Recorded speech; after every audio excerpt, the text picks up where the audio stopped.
Hello and welcome to episode 93 of the Alfa Romeo Driver podcast, brought to you by the Alfa Romeo Owners Club. I'm Guy Swarbrick, and this month I'm delighted to be joined by the club's longest-serving member, Ron Smith.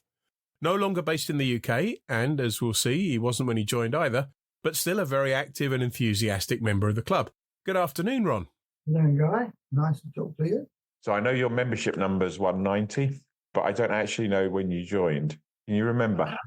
Yes, it's either 1967 or 1968. Okay. It's a bit, we're not actually sure because when I joined, we were actually working and living in Turkey. Okay. Prior to that, I had no knowledge that there was an owners club at all. We'd bought the car in Milan in 1966 and taken it back to the UK, where we found very, very little evidence of dealers in our area, which was Romford in Essex, believe it or not. So I was forced into going down to Ken Rudd's at Worthing for service and stuff, all the way from Romford. But shortly after arriving back in the UK, I was assigned a new project in Turkey, and we decided to drive down there. So, Okay. I assume that was your first Alfa. that was the first Alfa, yes. Yeah. Okay. And we'll come back to Alfas later on. You said you weren't aware of the fact that there was a club, and then when you were in Turkey, you joined. So how did you become aware that the club existed? There was a tiny little we used to get the English papers sent out once a month, and in the Daily Telegraph advertising section, there was a tiny little paragraph, which I don't know how I picked it up, but it said Alfa Romeo Owners Club. Please reply if you're interested. So I did, and that's how I joined. I'm Okay. not sure. We were there in 67 and 68. I don't have the records to show actually what year it was. Okay. So given that your member number's 190, it was quite a small and cosy club at that point still. Yes, there was only about 100 members, I believe. Yes. Okay. Turkey.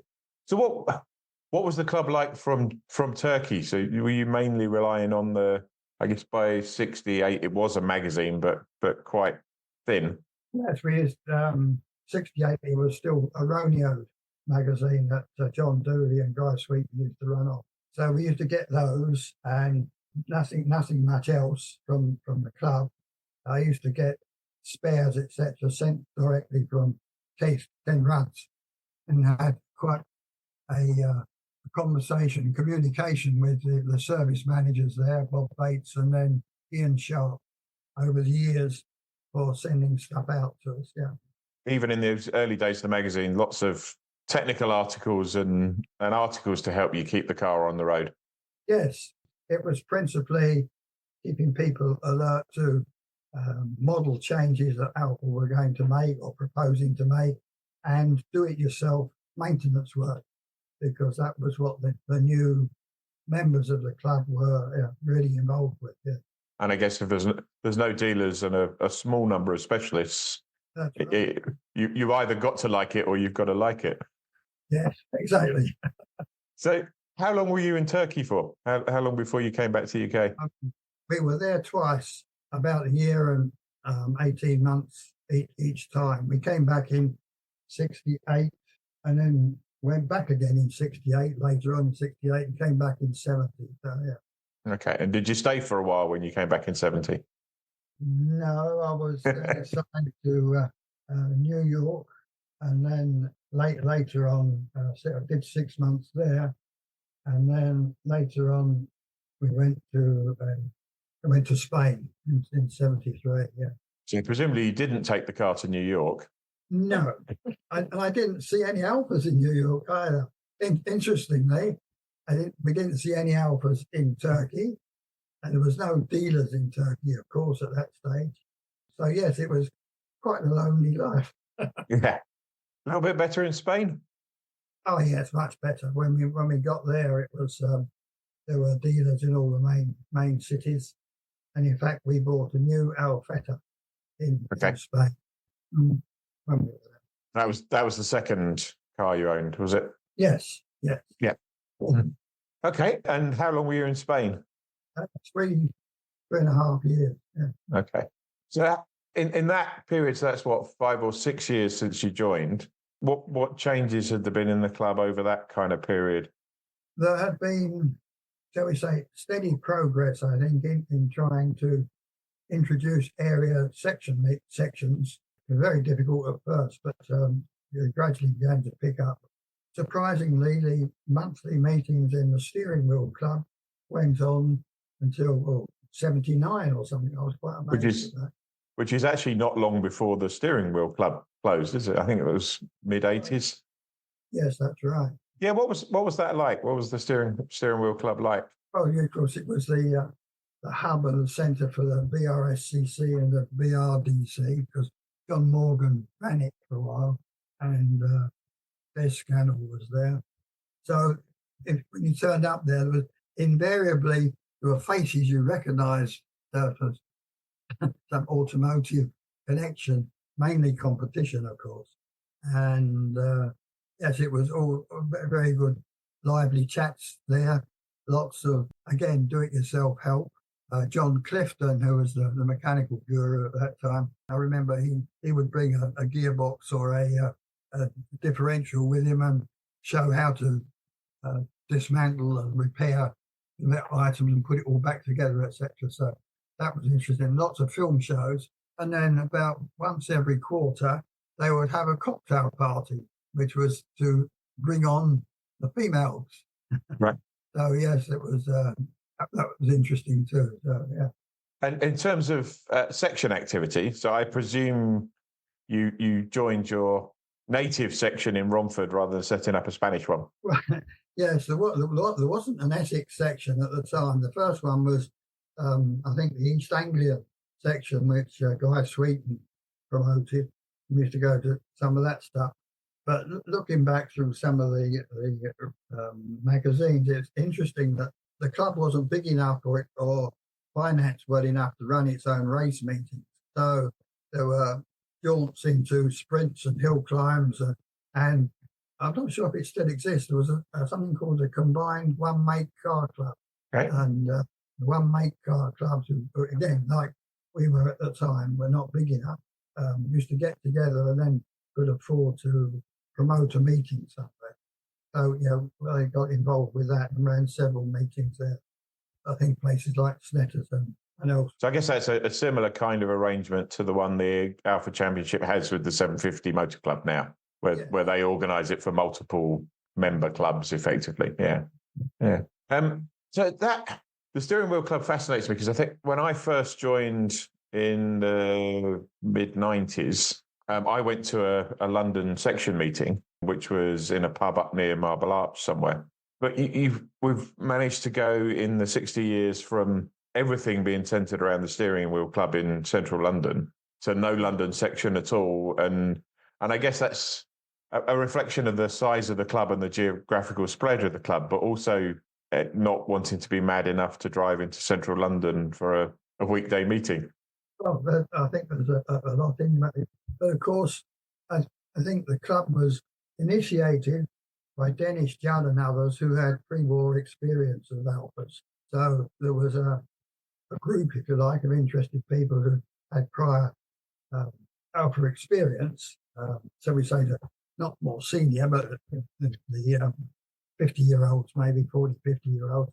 And then there were the youngsters like John Dooley and Guy Swarbrick, who was still at university at that time, at Cambridge, who were enthusiasts and bore everybody along on the crest of their enthusiasm. So that was how it all amalgamated. But it was amazing that once the steering wheel club meetings got going regularly, which they did every month, last Thursday, I think it was, people used to come from all over. And there would be people coming up from Bristol for these meetings. I mean, you wouldn't get that happening now, I don't think. No. So did people typically drive, or if you're coming up from Bristol, were you more likely to come by train? I think most people would have come by train, but a few would have driven up. Yeah, that's for sure. Yeah, parking was a little bit easier, I guess, in those days, but probably still not brilliant. Again, I worked in Soho in the late 80s, and even by then I tried to avoid driving into the office as much as I could. It was a bit of a nightmare. So we're at the mid-70s now. Steering wheel club's kind of coming to the end of its life. What would you say was the next kind of wave of changes, the next evolution of the club? Well, you can check this out better than I can from the population records of the club over the years. But I believe there was a surge of interest through the 70s, probably because of Alfa's success in competition and all the advertising they were getting from that. And they were also, of course, producing a range of vehicles which a lot of people could afford, if not new, certainly second-hand, from the 105s through even up to the Alfa Suds and the Alfettas and stuff. So there was a lot of that. And I think a lot of the success of the club has been influenced by the success of Alfa Romeo itself. When they don't produce cars that are satisfying to the majority, like 33s and Arnas and stuff, Alfa 6s, then, you don't get much of a response from people. No, and I think we've kind of bucked that trend in the last 3 or 4 years because sales have been really low, but the membership's been growing. But I think probably the biggest example of that was the 156. I think membership grew dramatically once the 156 got to sort of 4 or 5 years old. So once people were having to maintain them themselves and looking for kindred spirits and support, we definitely saw a boost in membership then. We mentioned in the intro, you're not in Romford anymore, are you? Or Turkey or Spain? Where are you currently sitting? We're in New Zealand. Okay. In fact, that was where we first met in a chapter meeting in Auckland. That's right. Yeah. Yeah, we emigrated here in 2010. Okay. Died in 98. Yeah. So we'll come back to New Zealand in a minute because apart from anything else, it's the New Zealand Owners Club's 50th anniversary this year, I believe. I'm trying to arrange another trip out for that. So we got to the kind of 80s and some of the changes that were happening there. What was going on in your life between then and emigrating in terms of cars and involvement in the club? Okay, we were at home for a few years and acquired the first thing now. Then 83, I think it was 83, 85. I went to Saudi Arabia for 3 years, so that was 88 or 90 when I came back. But then I was in the UK all that time. Then we started to acquire more Alfas. So at one time we had the 1975 2-litre Julia Spider. We had a couple of Alfa Sprints, Alfa Sud Sprints. I had a Alfa 90 and I'm glad there was a sprint on this, or a couple of sprints, because we have this kind of informal rule that we don't let people on the podcast unless they've owned an Alfa Sud Sprint. There was a pattern for a while that nearly everybody who came on, it was their first car, which was the case for me. But I had 2 Alfa Sud Sprints, one of which I converted into a Pelham kit car for my son. Okay. And the second one we had, and then we had the Alfa 90 and the Julia Spider, which was a beautiful car. Got wrecked in a Tesco's car park by some poor driver. So that's an ignominious end anywhere, but Tesco's car park seems to be particularly. Yeah, my wife tells the story that she was sitting in the car when this guy smashed into her and was a bit shaken up, and then all these people came running over, and all these young fellas came up and stood around it and said, "Oh, what a shame to such a beautiful car." Rather than, "Are you all right?" Didn't know if it was, yeah. Brilliant. So you had quite a collection by the time you immigrated. How much of the collection came with you? Or did you have a big sale? There is another car in history, the original 65 Julia Sprint GT that we scrapped in 1996, I think it was, because it was, the body was too rotten. I'd been away for a few years and it had got stored under a tarpaulin, but outside, and it was rotten. So we took all the mechanicals out of it, and I built it into a Ginetta G27. Okay. And we brought that with us to New Zealand, as well as the later 1966 Julia Sprint GT that we bought. And how straightforward is that process? And I guess that probably changed since you brought yours over, but was it relatively easy to bring a car over? Well, it is if you emigrate. Okay. The chattels. But recently it's been getting more difficult because they've been stiffening up the rules on which cars you can bring in and all the rest of it for various. There's still a lot of people doing it, and there's cars appearing all the time from different places. Okay. And any thoughts about the changes you've seen with our club since you moved to New Zealand? Because there's been quite a lot happened in the 15 years or so you've been away. Yes, that's right. Well, it seems to be a huge organisation now. There are, I don't know, 30-odd sections or whatever it is. So, yes, it's a much bigger, probably more balanced and easier maintained operation than it was when it was struggling with just a few people. And you talked about the variety of cars you've had. So you've had transaxle cars, you've had 105s, you've had Alfa Sud-based cars. One of the things that I've kind of noticed, so you talked about the origins of the club, and my understanding is it kind of came out of the VSCC and a feeling that post-war Alfas weren't really accepted as being real Alfas by a section of the membership. And we kind of seen cycles of that where the Alfa Sud comes out and there's a group of people who think that a front-wheel drive car made in the south of Italy is not a real Alfa, and then the Fiat ownership and people. So any thoughts on what is a real Alfa and how well you've seen new generations of member accepted by the club? Yes, I think it's easier for you to understand if I explain some of my background. Why I was brought up in Dagenham, right, in the 50s and 40s, 50s and 60s, and in Dagenham the dominant influence was the Ford Motor Company. Right? So, and cars. And ever since I can remember, I wanted to design motor cars. So when I got the opportunity when I was 15, I was at technical school.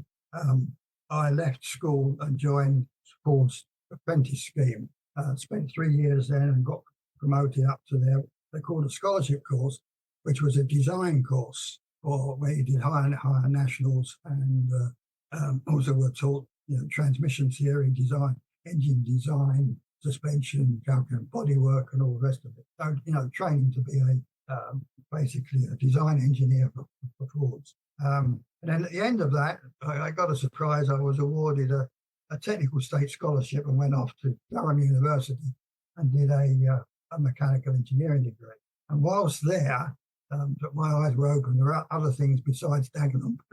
And when I got an offer from an American oil company to join them, and looking at the piss poor offer that Ford had made me, I decided to go with the American oil company. So all the time we were overseas working in the oil industry, I still had this hankering for design. And of course, all the lads who were on the scholarship course were impecunious enthusiasts. And don't forget, it was the Chapman era. Yeah. So we all wanted to add lightness and just have lightweight, well-Ford cars. And all the time, Fords were trying to train us to take fractions of a penny off a cast iron motor or a cart-sprung suspension. Here's Alfa Romeo with elegant designs, light alloy engines, 5-speed gearboxes. Costs no option, even if it bankrupts the company again. Well, yeah, but that was the epitome of design. That's what you hankered after. So yeah. That's always been with me, which is why I've always favoured lightweight cars, rather than big hip. I've never had anything more than the biggest engine we had was of course the Busso engine in the Alfa 90. So yes, I've always been a guy after the nicely proportioned 2 litres or 1.6 or something. Yeah. And any Alfas that you always wish you'd owned, or anything you'd like to add to the garage now? Oh yes, 33 Stradale, of course, comes to mind. Yeah. You and every other member, I think. Yeah. I always regret having to sell the Alfetta Saloon. We only had it for 14 months. It was a wonderful vehicle, especially for a family. It was the epitome of design with integrated gearbox, rear axle, Didion, 1750 engine. It was really a great car. We drove it around Europe, and it was magnificent. But within 12 months, there was rust coming through around the windscreen, around the rear screen, on the wings, and it was just, the preparation was just hopeless. So regrettably, I sold it before it got too bad. Yeah, I think the Alfetta Saloon made the papers here over the weekend in a feature in one of the Sundays about Britain's rarest cars, on the basis that they claim there are 4 left. I'll have to check how many left. I think there's slightly more than that, but it is of that order. It's if it's not 4, it's 6. It's not. Which is a couple here in New Zealand which are in reasonable shape, but that's all. Yeah. Tell us a little bit about the New Zealand club. How's that kind of organised and set up? And in a similar manner, with sections, but they're much more autonomous than well, I remember anyway. So there are something like, I think it's 10 or 12 sections, 6 in each area, in each island, and as a proportion of the percentage of the population compared to the UK, they're about twice or 3 times as good as the UK club. Yeah, simply because there's so few people here. But it's very strong competition-wise. They run a similar thing to AROC with the an Alfa Championship. Lots of people involved with that. Very, very active running runs and events, weekends and stuff. They run race meetings at Manfield and Taupo. So yes, it's a very active club, and they hold what they call the Festa Annuale, which is the annual general meeting with a great, like, plus National Alpha Day all rolled into one over a weekend. And they hold that every 2 years, and they hold 2 of those in the North Island and 1 of those in the South Island, because there's less people there. So, and yes, as you said, it's the 50th anniversary for them this year. So there's a big Festa de Oro in Wellington this week. It's October, I think, isn't it? Yeah, we just booked our accommodation for it. It's very tight. Yeah. It's a very, very lively and well-based club. Yeah. Yeah, I hugely enjoyed my meal with the Auckland chapter. That was a fantastic evening, and I still keep in touch with a couple of people that I met on that evening through Facebook and things. So yeah, really good. And you still come home fairly frequently, I think, don't you? And manage to pop into an Alpha event or 2 while you're home, or not home but back. We have done in the past, and of course, when was the last one that Ken Carrington ran? We bought a twin spark Spider just for the event, and came over for it. Yeah. Yes, we are coming this year in August, so we can be at Vista. And I guess that's one of the advantages of being in the Southern Hemisphere is you can come to all of our events and go to the New Zealand events, and they're all nicely 4 or 5 months, in the sun, and 4 or 5 months apart. So there's no calendar clashes. Right. Brilliant. I was reading recently a bit more on Italian history, the problems with the Italian state since the Second World War, and when you start to look at what Alfa's problems were in relation to the Italian state, it's no wonder they had problems. And I think a lot of those were kind of some of the same problems that we had in the UK, but just amplified 10 times. So the kind of the labour relations and all of those things in the factory. In the 80s, they had the problems with the terrorism and the Red Brigades murdering their prime minister, and then all the problems in Sicily, all the judges getting murdered, etc. So it didn't help make a stable state at all. No, maybe all the problems after I mean, at one time, I don't know if you remember it, most of or a great proportion of the domestic appliances that were available in UK were actually made in Italy. Remember the name Indesit and Zanussi or somebody they had. But they didn't capitalise on that, and it all fell apart. And most of those are now owned by the Americans, aren't they? Owned by Whirlpool. Yes. Yeah. So I was brought up the other side of the Thames estuary from you. So I was brought up in North Kent, And we had a very weird period where I was a Gillingham season ticket holder, and we were sponsored by Zanussi. I still never worked out how Zanussi managed to pick a mediocre third division football team to sponsor, but there wasn't quite a Newcastle and Saudis and Manchester City and Abu Dhabi kind of injection of cash, but it did make a difference. Yeah. We won't. Yeah, we've looked back over the best part of 60 years. I won't ask you to look forward another 60 years, but what would you like to see the club do differently or more of in the future? Well, it's difficult to suggest things because it's so much influenced by other events, shall we say, that not least being what a Stellantis going to do. You know, at the moment they're producing rounded brick cars like everybody else. Are they ever going to produce an elegant car like the 105s and the Suds and things which appeal to people who haven't got £50,000 in the bank to buy a new car? Yeah. Problem though is of course the restrictions are placed on design, or the impositions on design by others, notably for safety, and then for providing armchair comfort shall we say, lounge comfort in a car. I mean, it's difficult to do both of those things and add lightness.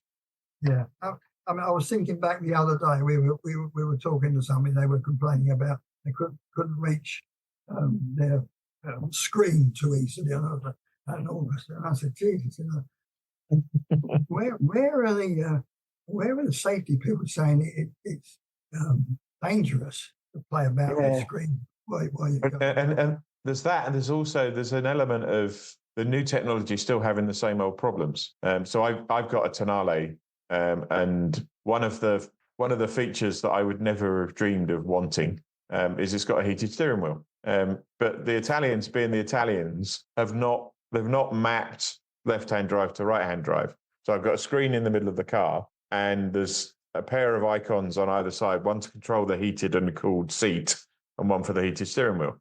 But the heated steering wheel one's on the passenger side, because that's the driver's side. They've not even in the software, they've not bothered to move it from one side to the other, which is kind of the same sort of problems we've suffered for most of Alfa's history in the conversion from left-hand drive to right-hand drive. But I cast my mind back to some 70-odd years now when I took my driving test. I was taught by the Ford Motor Company chief tester come whatever. And when you went out for a road spin with him, you had to concentrate on the road.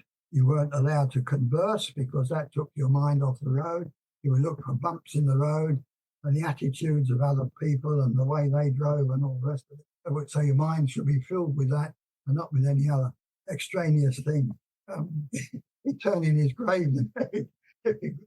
Well, that kind of defensive driving is probably more important now than it even was then, because the roads were a lot quieter. Exactly. I guess cars do stop a lot better now than they used to. Oh, yeah, that's right.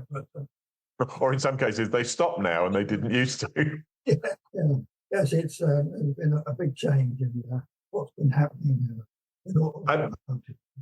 Just with your engineering hat on, and going back to that conversation about elegant, smaller cars, do you see them ever coming back, or do you think the kind of battery platform sharing is going to make that increasingly difficult to do? Yes, I agree with you. It will be increasingly difficult for the majors to do it. The only way it will happen, I think, is if there are some specialists who are set up to produce such vehicles. But then, of course, it comes at a cost, as alcoholics have shown with their alpha files, etc. Lovely, nice to have vehicles, but they still come at a cost. It's about £50,000 a kilogram, as far as I can see, for their Lightning. I don't see any of the big companies thinking there is any money to be made in going down a different path to what they're all doing. Yeah. Yeah. I mean, obviously, there's money to be made out of things like the 33 Stradale, the new one, but for a very small number of people and in very large lumps of money. Yes, that's right.